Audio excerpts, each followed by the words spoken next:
La Bible entière est centrée sur un seul thème, étonnamment simple. Dieu vous aime tellement qu'il a créé un moyen pour que vous soyez pardonnés de tous vos péchés, afin que vous puissiez passer l'éternité avec lui. C'est l'essence de l'Évangile et le sujet central des Écritures.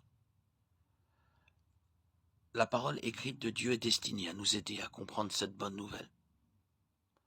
En étudiant la Bible, nous apprenons que chaque personne a besoin d'être sauvée, que chaque personne peut être sauvée, et que Dieu veut que chaque personne soit sauvée. Romains 3, 23, Romains 1, 16, 2 Pierre 3, 9. Ce qui nous sépare de Dieu, c'est le péché. Peu importe à quel point nous pensons être bons, chaque personne est coupable de péché. 1 Jean 1, 10. Puisque Dieu est absolument parfait, personne ne mérite de passer l'éternité au ciel. Au contraire, nous méritons d'être séparés de lui pour toujours. Romains 5, 16. Aucun effort, aucune bonne action, aucun argent, aucun talent, aucune réalisation ne suffisent à nous débarrasser de cette culpabilité. Ésaïe 64, 6. Heureusement, Dieu ne veut pas que nous soyons séparés de lui.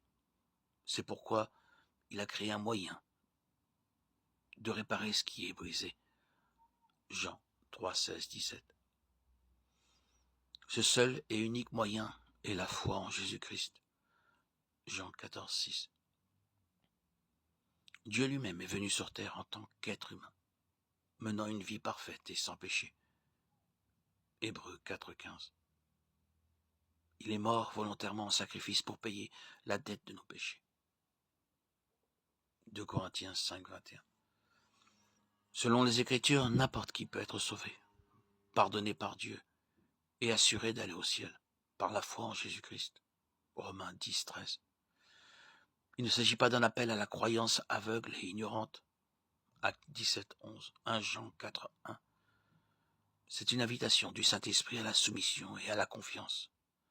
Jacques 4, 7. C'est un choix de laisser tomber tout le reste pour s'appuyer entièrement sur Dieu. Personne ne peut faire quoi que ce soit pour être sauvé. La seule façon pour une personne de trouver le salut est d'accepter Jésus-Christ comme son sauveur. Cela signifie simplement croire que je suis un pécheur qui mérite le jugement de Dieu. Romains 3, 23. Romains 6, 23. Jésus-Christ est Dieu. Et il est venu sur terre en tant qu'homme.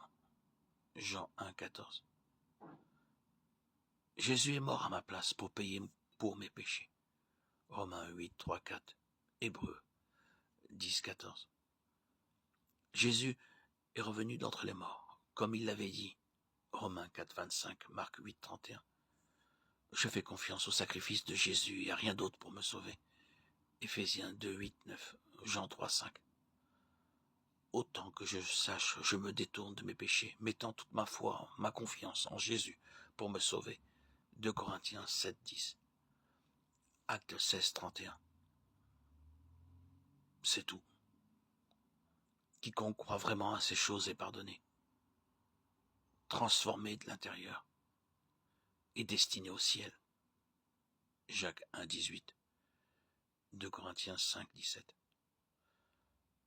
L'évangile est suffisamment simple pour que tout le monde le comprenne, mais très difficile à accepter.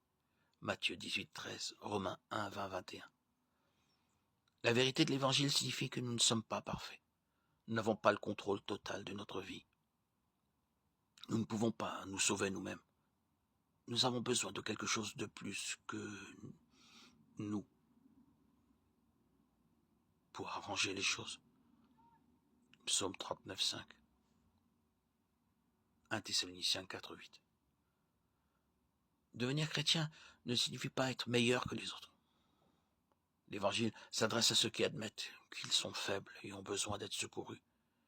2 Corinthiens 12, 9. C'est une dure vérité, mais tout ce que nous apprenons de la Bible prouve cette vérité. Chaque thème exploré dans les Écritures pointe vers ce message de l'évangile du péché, de la rédemption et du salut par la foi. C'est la décision la plus importante qu'une personne puisse prendre. Est-ce que j'accepte ce que Dieu m'offre ou est-ce que je lui tourne le dos? Matthieu 7, 13. Laquelle choisirez-vous? 2 Corinthiens 6, 2. Avez-vous pris la décision de suivre le Christ à cause de ce que vous avez entendu, lu? Si c'est le cas, acceptez le Christ dès aujourd'hui.